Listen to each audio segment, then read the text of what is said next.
Hey everybody, another big milestone. I've got the countertop and sink in place in my cargo trailer camper. Here's how I did it. I didn't want to spend a lot of money on the countertop. There are a lot of pre-made solutions that you could buy, but I really didn't need that much material. It's only a 2-foot V-nose, and a lot of that is, tapering down to 0 in width.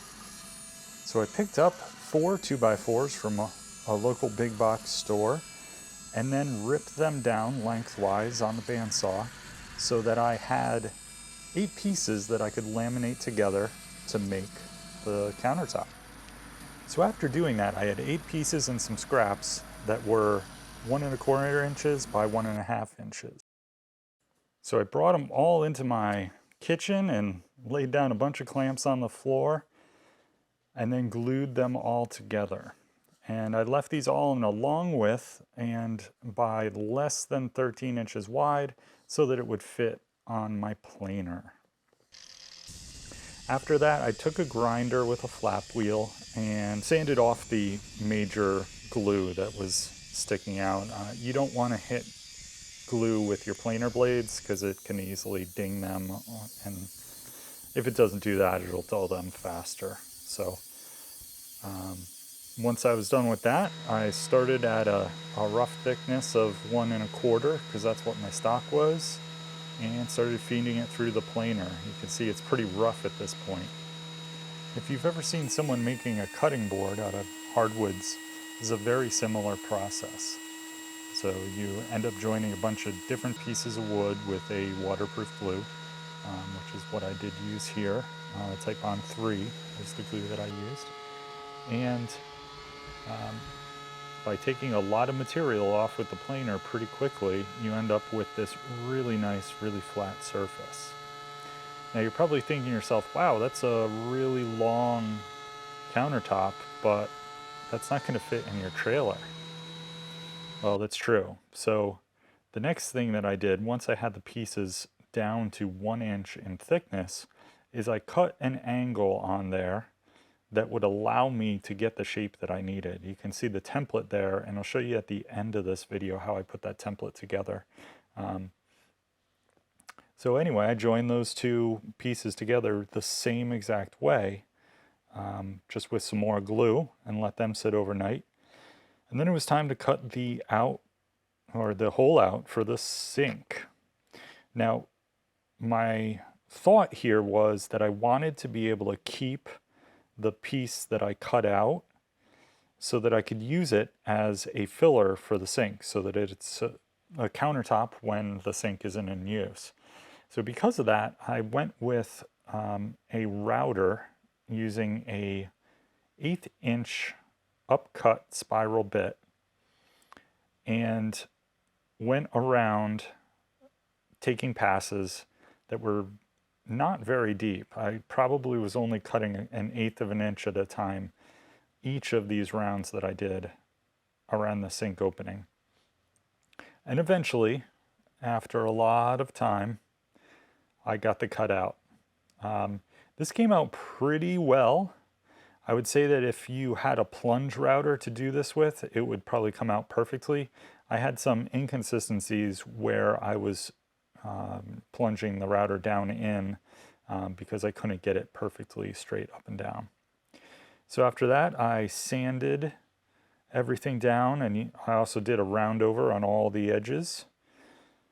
And then I put 3 coats of polyurethane on the countertop itself and that little square that fills in the sink. I let the polyurethane dry for a couple of days, and then I was ready to go ahead and mount the sink. I got a great deal on a clearance sink at Home Depot for 50 bucks, and it's an undermount sink, which means we mount it under the countertop. Okay, so I've got these blocks that I'm going to use to mount the sink. I have cut out a groove here with the table saw that's approximately the thickness here of the sink material. So this should mount here and hold it in place pretty well.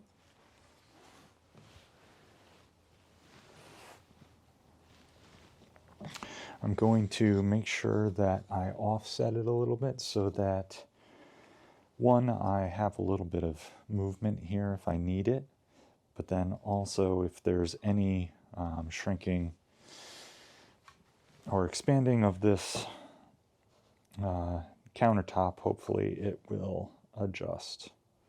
It'll free float. And that is too short. So what I've done here with this blue tape is I know that I don't want to poke all the way through the countertop on the other side, so I'm setting a depth to not go beyond. It can be right about there.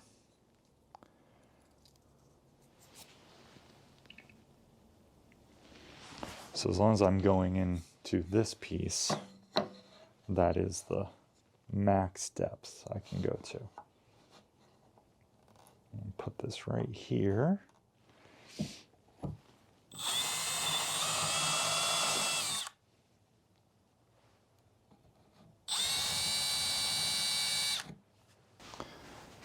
Because that was wandering around a lot, I'm just going to drive in a screw on the first one, and we'll drill the second. I've got about 1/8 of an inch of clearance for it to move around.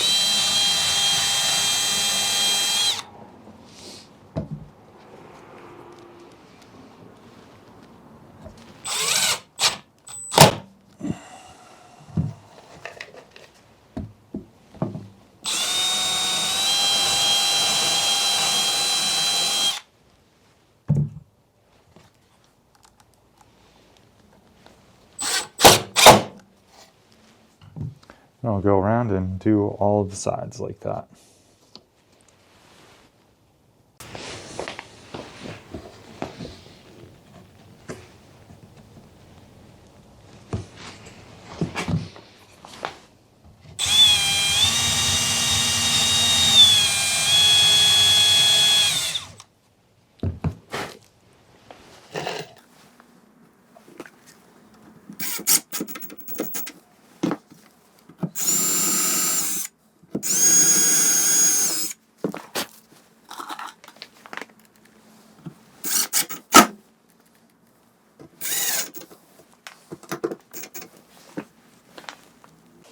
The lower walls in white on the V-nose here are 1/2-inch particle board, and they came with the trailer. We're using some parts there. And I'm mounting the countertop on top of that, so it is supported the whole way along the back. And then it also has those additional blocks that you saw that I can use to secure the countertop itself to the walls of the V-nose. Once I have the face frame put in front, that will support the front edge of the countertop. And at that point, it's going to be pretty much able to handle anything that I can fit on top of it.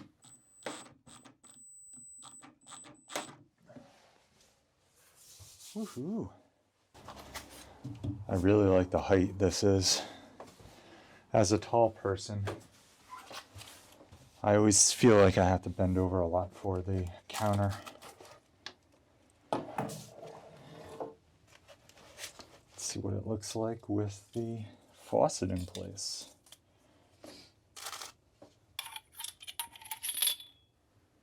I'll put a link down below to the faucet that I found on Amazon. It's a single-sided faucet in that it doesn't do hot and cold water. I'm only going to have cold water in here. So it's important that when you are looking for a faucet that it doesn't do both hot and cold. You would think maybe I don't have to use one side of it, but unless there are 2 valves, it's going to leak if you have only one.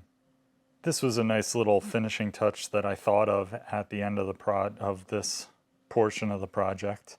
I have a laser engraver, so I took the logo for my YouTube channel and burned it into the little cutting board that is the sink filler. So I was pretty happy with how it came out. I ended up burning it 3 times to get the darkness I wanted.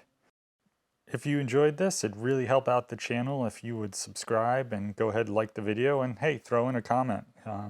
Got any other ideas for my build? In the meantime, here's one last tip.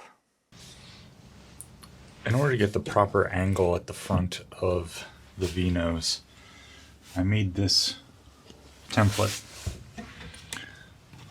out of some scrap, and it allowed me to get in nice and tight, figure out what all the angles were so that I could get this cut out as close as possible.